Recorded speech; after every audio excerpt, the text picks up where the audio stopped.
continues on KTRS. Wow.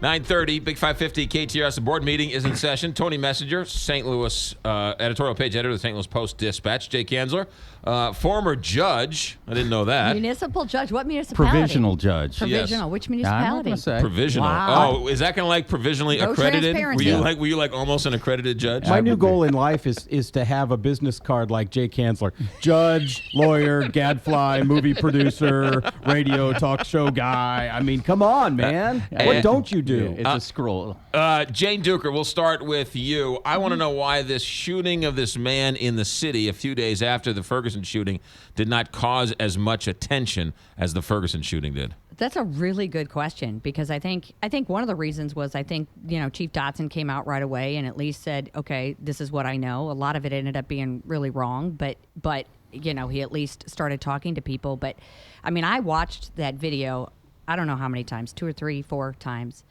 And there was a lot of things about that disturbed me. I mean, everybody's tensions are high. I mean, everybody knows what's going on. It's 4 miles from where Michael Brown was shot.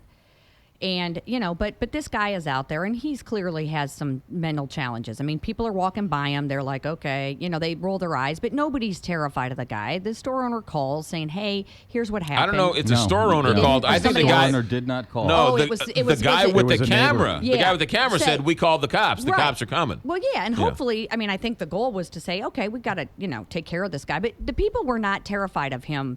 I mean, they were a little wary of him, but they weren't terrified. They were kind of laughing at him a little bit. Kinda. Yeah. And so, and you look at the video and you see, and we can all play Monday morning quarterback, which everybody is doing in Ferguson, and say, he wasn't 3 feet away. It was a steak knife. It was, they could have tackled him. They could have, ran around the car and, maybe other things they could have done, and everybody can say that. And then, there were 10 bullets from 2 officers. I mean, it was 2 on 1. I think 12. I think they both emptied their clips, but I'm not entirely sure. Then they handcuffed him. After he was shot. After he was, I think, probably dead. So that to me was very disturbing to see. Now, I can't say that I completely don't understand where the officers are. If this were easy issues, we wouldn't be having these, horrible discussions. And so the idea, do I think that those officers should be put in jail for murder? But a lot of people say there's a lot that could have been done there. And so what I don't understand is why isn't that discussion going on? Everybody is good to speculate about Ferguson when we don't even know all the facts yet. Right. I mean, and there could be facts that would change people's minds or that would be game changers, and but nobody even wants to allow for that possibility. But then we have on videotape, we have a real situation that could be dissected in order to determine, how we really use force, what should have been, were there alternatives? Is it reasonable to have a real substantive discussion of police tactics and not a word? And it's barely crickets. And so the first time, now I guess Senator Nasheed came up and said, she wants Eric Holder to investigate that shooting. And so, I think she's sort of saying, wait a minute, a lot of people will tell you, again, off air, that shooting was 10 times worse than what is likely to have happened in Ferguson, and not a sound. I don't understand. Tony. I think I do understand why the Kajami Powell shooting isn't a bigger deal. And I'm part of the media, so let me explain, at least from the editorial page standpoint. We haven't written about it. We're in the process of working on an editorial that's probably going to run Sunday that is probably going to be critical of the shooting. But when that shooting happened, this city was on edge. And Black community leaders went to the site of that shooting right away to try to calm things down. And Police Chief Sam Dotson in the city of St. Louis was, even while some of his responses, I think historically we'll go back and look at and say they were wrong, he was transparent. And there's a currency in transparency that didn't exist in Ferguson that made people so mad, that still makes people mad, because they didn't even know, anything about the police officers or what happened. And so there's a currency in that transparency that helped bring some calm to the situation. And I think the media was trying to be careful on purpose because of everything that was going on in Ferguson, and then sort of respect for the Michael Brown family. But I believe the Kajami Powell shooting is going to end up being a very big deal. I do believe that it's going to involve multiple investigations, whether or not the feds come in. But the second part of that, and you hit on it, is I think where the Kajami Powell shooting may be a big deal is maybe it's because we have such good cell phone video of it. It helps be that case that helps us have a serious conversation about what the police protocol is. And substantive. And dealing with getting cameras on cops, because a layperson can't look at that cell phone video. And so I have not found a single layperson who looked at that cell phone video and didn't have some sort of reaction similar to yours to say, wait a minute, there's no way they should have shot that guy. There's got to be something else they could have done. Shoot him in the leg. And yet you can read all the police protocol and understand the police training. And my daughter's a cop, and I've talked to her about this.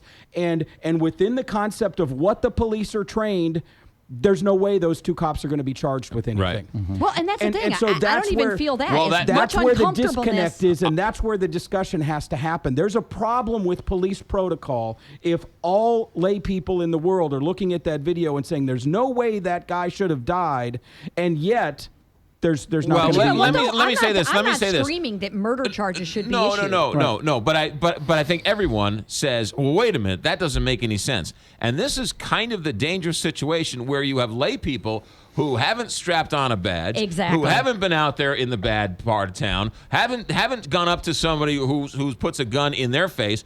It's weird. I don't want myself making police decisions on protocol. I am not qualified. As a talk show host, I look at them like, wow, that's terrible. But I don't know, and I haven't heard enough and seen enough and educated enough to make some type of definitive statement. That's the dangerous part of having civilians in charge of police or vice versa. There's got to be a give and a take. I think there's a balance. We need to understand the police point of view. Well, and that's the thing. That's what I mean. We don't know the police officer's name in that shooting. No, we I mean, don't. Nobody's screaming out saying we want the cop's name. But we and this know a has fair to be- amount about them. We know they were inexperienced, both police officers, relatively inexperienced. Right. One was but 2 years, we one was remember, 3 though, years. the outrage for not giving a name. And no one is saying we want the name, and then that is essential for us to move forward as a community. We need to have the cop's name. Nobody is demanding that. And so, I am trying to understand, and I get it. And I am glad that the press, I am glad that community leaders, we did not need another riot. I am very in favor of all of it calming down. So I have no trouble with that. But I also think that everybody needs to ask the harsh questions evenly here. Or I think frankly you denigrate the entire cause by picking and choosing. And so that's what I was confused about. So Jay, anything? Yeah, I applaud the mayor and Chief Dotson for, as Tony said, trying to get out there in front of this and being out there.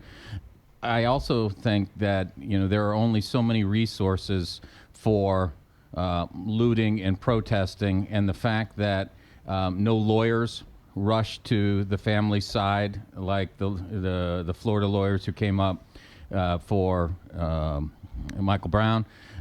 The cameras were already set up 3 miles down the road watching something else, so they were busy.